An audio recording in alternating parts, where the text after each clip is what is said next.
And behind Brenda Mayette is Peggy Danellis. Please stand up behind the speakers, okay? Thank you. Hi, my name is Ronald L'Heureux. I'm speaking on behalf of the Hispanic Ministers Alliance and my church, the Cranston members of New Life Worship Center. First of all, I'd like to pick up on what Eric said about the preamble to our Constitution.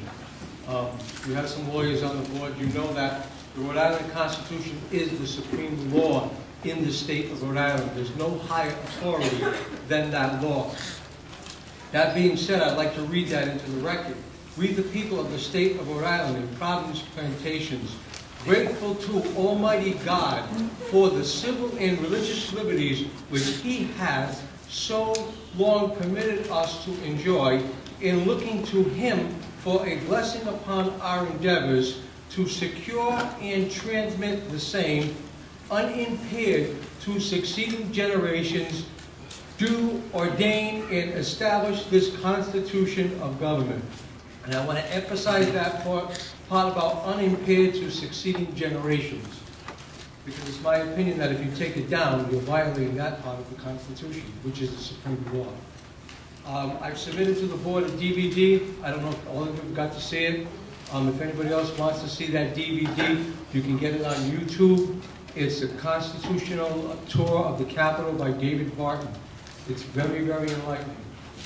And in that video, it explains the first Bible that was ever printed in America was authorized by Congress for our schools and for the inhabitants of this country. I've also submitted to Mr. Nero, Mr. Trafficanti before, a book called The New England Primer. I don't know if the rest of the council got to see the book. They didn't. Could you make that available to them, please? I'm going to read a little piece of it. The New England Primer was introduced in 1690 by Benjamin Harris, was the first textbook printed in America. For a century after its introduction, it was the beginning textbook for students, and until well into the 7th century, it was an edition in 1930. It continued to be the principal text in all types of American schools, public, private, semi-private, and parochial. The founders, as well as millions of other Americans, learned from reading the New England Primer and the Bible. And when you look at the New England Primer, it is replete with sections from the Bible, stories about Job, Joseph, and what have you. Next, I sent a letter to the ACLU on February 20th, I believe it was, asking them to withdraw this petition. And so far they claim, I called them today, they claim they did not get the letter. I faxed it to them this morning. So now they can't claim they didn't get the letter.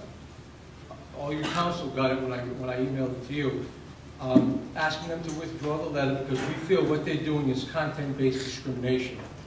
They're discriminating against us for that.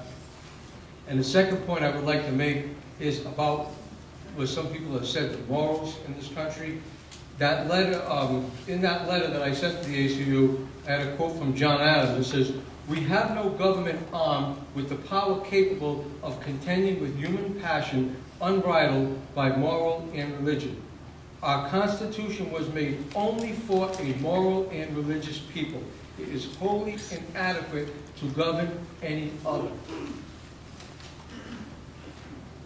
The schoolmaster, Noah Webster, 30 seconds, Mr. Lewis. was considered the schoolmaster. Let me get I want to get that quote in from everybody's familiar with the Columbine shooting and what happened in Columbine. This is a statement from them. "Our tragedy is but the latest, albeit the most horrific and costly of a steadily escalating series of schoolhouse horrors that have swept across our nation. The senseless brutality of these calamities clearly reveals that a dangerous subculture of amoral violence has taken hold among many youth. We must remember, respect, and unashamedly take pride in the fact that our schools, like our country, found their origin and draw their strength from faith-based moralities that is the heart of our nation's character." Time. Thank you.